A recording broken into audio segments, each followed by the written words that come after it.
ഇന്ന് നമുക്ക് മലബാറുകാരുടെ സ്പെഷ്യലായ ഓട്ടടയുടെ റെസിപ്പിയാണ് കേട്ടോ. ബ്രേക്ക്ഫാസ്റ്റിനും ഡിന്നറിനും ഒക്കെ എടുക്കാൻ പറ്റുന്ന ഒരു നല്ല റെസിപ്പിയാണ്.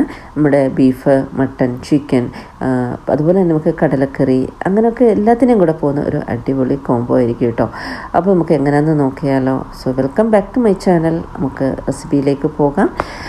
2 കപ്പ് പച്ചരി ഞാൻ എടുത്തിട്ടുണ്ട് കേട്ടോ. 2 കപ്പ് പച്ചരി തലേന്ന് തന്നെ രാത്രി കുതിരാനായിട്ട് ഇട്ട് വെച്ചിട്ടുണ്ടായിരുന്നു. ഇനി നെക്സ്റ്റ് ഡേ മോർണിംഗിൽ കാണാം. നമ്മുടെ അരി എടുത്തിട്ടുണ്ട്. അരി നമുക്ക് നന്നായിട്ട് കുതിർന്ന് കിട്ടിയിട്ടുണ്ട്. ഇനി അതിനെ ഒന്ന് കഴുകി വൃത്തിയാക്കി നമുക്ക് മിക്സിയുടെ ജാറിലിട്ട് അരച്ചെടുക്കുകയാണ് വേണ്ടത് കേട്ടോ. അരയ്ക്കുമ്പോൾ നമുക്ക് 2 കാര്യങ്ങൾ ശ്രദ്ധിക്കാനുള്ളത്. ഒന്ന്, നമ്മൾ വെള്ളം കൂടി പോകാണ്ട് നോക്കുക കേട്ടോ.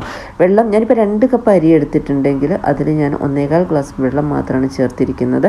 വെള്ളം നോക്കിയിട്ട് നമുക്ക് ലാസ്റ്റ് വേണമെങ്കിൽ ചേർത്ത് കൊടുത്താൽ മതി. കാരണം ലൂസായി കഴിഞ്ഞാൽ നമുക്ക് ആ ഓട്ടട കറക്റ്റായിട്ട് കിട്ടുമല്ലോ, കട്ടിയായി പോവും. അതുകൊണ്ടാണ് വെള്ളം ശ്രദ്ധിക്കണം എന്ന് പറയുന്നത് കേട്ടോ. ഇനി നമുക്കതിലേക്ക് 1 ടേബിൾ സ്പൂൺ തേങ്ങ ചേർത്ത് കൊടുക്കാം. തേങ്ങ നമുക്ക് ഈ സമയത്ത് തന്നെ ചേർക്കണമെന്ന് നിർബന്ധമില്ല. നമ്മൾ ബാറ്റർ എടുത്തതിന് ശേഷം അതിലേക്ക് തേങ്ങ ഇട്ട് കൊടുത്ത് മിക്സാക്കി എടുത്താലും മതിയാവും കേട്ടോ. ഇനി നമുക്ക് അരച്ചെടുക്കാം. അരച്ചിട്ട് ഇതുപോലെ കിട്ടിയിട്ടുണ്ട്. ഇനി നമുക്ക് ഒരു പാത്രത്തിലേക്ക് അതിനെ ഒഴിച്ചെടുത്ത് മാറ്റി വെക്കാം.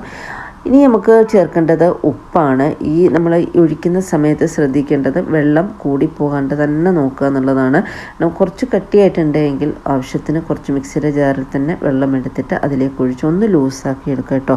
ഇനി അതിലേക്ക് നമുക്ക് വേണ്ടുന്ന ഉപ്പ് ചേർത്ത് കൊടുക്കുക. ഉപ്പ് കൂടിപ്പോകാതെ ശ്രദ്ധിക്കുക കേട്ടോ. പിന്നെ 1 ടേബിൾ സ്പൂണോളം കോക്കനട്ട് ഓയിലുമാണ് ഞാൻ ചേർത്ത് കൊടുത്തിരിക്കുന്നത്. നന്നായിട്ട് മിക്സാക്കി മാറ്റി ഇനി നമുക്ക് അടുപ്പിൽ ചട്ടി വെക്കാം. ഞാൻ ഗ്യാസിലാണ് ഉണ്ടാക്കുന്നത്. സാധാരണ ഇത് നമ്മുടെ വിറകടുപ്പിലൊക്കെ ഉണ്ടാക്കുമ്പോൾ കുറച്ചുകൂടെ ടേസ്റ്റ് ഉണ്ടാകും കേട്ടോ. അപ്പം ഈ ചട്ടി ഞാൻ ആദ്യമായിട്ടാണ് ഉപയോഗിക്കുന്നത്. അതുകൊണ്ടാണ് നന്നായിട്ട് പുക വരുന്നത്. അപ്പോൾ ഇത് ആദ്യത്തെ ടൈം മാത്രമേ പുക ഉണ്ടായിരുന്നുള്ളൂ. പിന്നെ അത് ഓക്കെ ആയി കിട്ടി കേട്ടോ. അപ്പോൾ നമ്മൾ മാവ് ഒഴിച്ചിട്ട് ഇതുപോലെ ഈ ഹോൾസ് വരുന്ന ടൈമിലാണ് അടച്ച് വെക്കേണ്ടത്. നമുക്ക് ആദ്യം തന്നെ ഒരു 5 തൊട്ട് 10 മിനിറ്റ് അതിനിടയിൽ നമുക്ക് അപ്പം ശരിയായി കിട്ടും. അതുപോലെ തന്നെ നമ്മൾ ശ്രദ്ധിക്കേണ്ടത് ഫയർ എപ്പോഴും വെക്കുമ്പോൾ ഒരു മീഡിയം ലോ ഫ്ലെയിമിൻ്റെ ഇടയിലായിട്ട് വെക്കുക കേട്ടോ. കാരണം ഹൈ ഫ്ലെയിമിൽ വെച്ചാൽ നമ്മുടെ അപ്പം ശരിയായി കിട്ടുകയില്ല, കരിഞ്ഞു പോവുകയും ചെയ്യും. അപ്പോൾ ആദ്യത്തെ അപ്പം എനിക്ക് കിട്ടിയിട്ടുണ്ട്. പിന്നെ ഞാൻ പറഞ്ഞില്ല, പുതിയ ചട്ടി ആയതിന് ആദ്യം ഒന്നൊരു പിടുത്തം ഉണ്ടായിരുന്നു കിട്ടാൻ വേണ്ടി. രണ്ടാമത് ഞാൻ ഉണ്ടാക്കി കഴിഞ്ഞപ്പോഴത്തേക്ക് എനിക്ക് ഈസി ആയിട്ട് കിട്ടി. പിന്നെ കുറച്ച് നല്ല സോഫ്റ്റായിട്ട് കിട്ടുകയും ചെയ്തു കേട്ടോ. ആദ്യത്തെ കുറച്ച് ഹാർഡായിരുന്നു കേട്ടോ.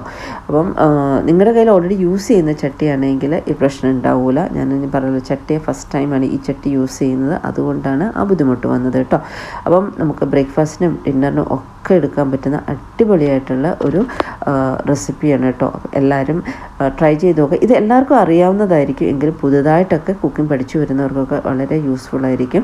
അപ്പോൾ വീഡിയോ ഇഷ്ടമായെന്ന് വിചാരിക്കുന്നു. ഇനിയും നല്ല നല്ല റെസിപ്പിയുമായിട്ട് നമുക്ക് കാണാം. അതുവരെയ്ക്കും താങ്ക് യു ഫോർ വാച്ചിങ്. പിന്നെ വീഡിയോ ഇഷ്ടമായി ലൈക്ക് ചെയ്യാനും സബ്സ്ക്രൈബ് ചെയ്യാനും കമൻറ്റ് ചെയ്യാനും മറക്കണ്ട.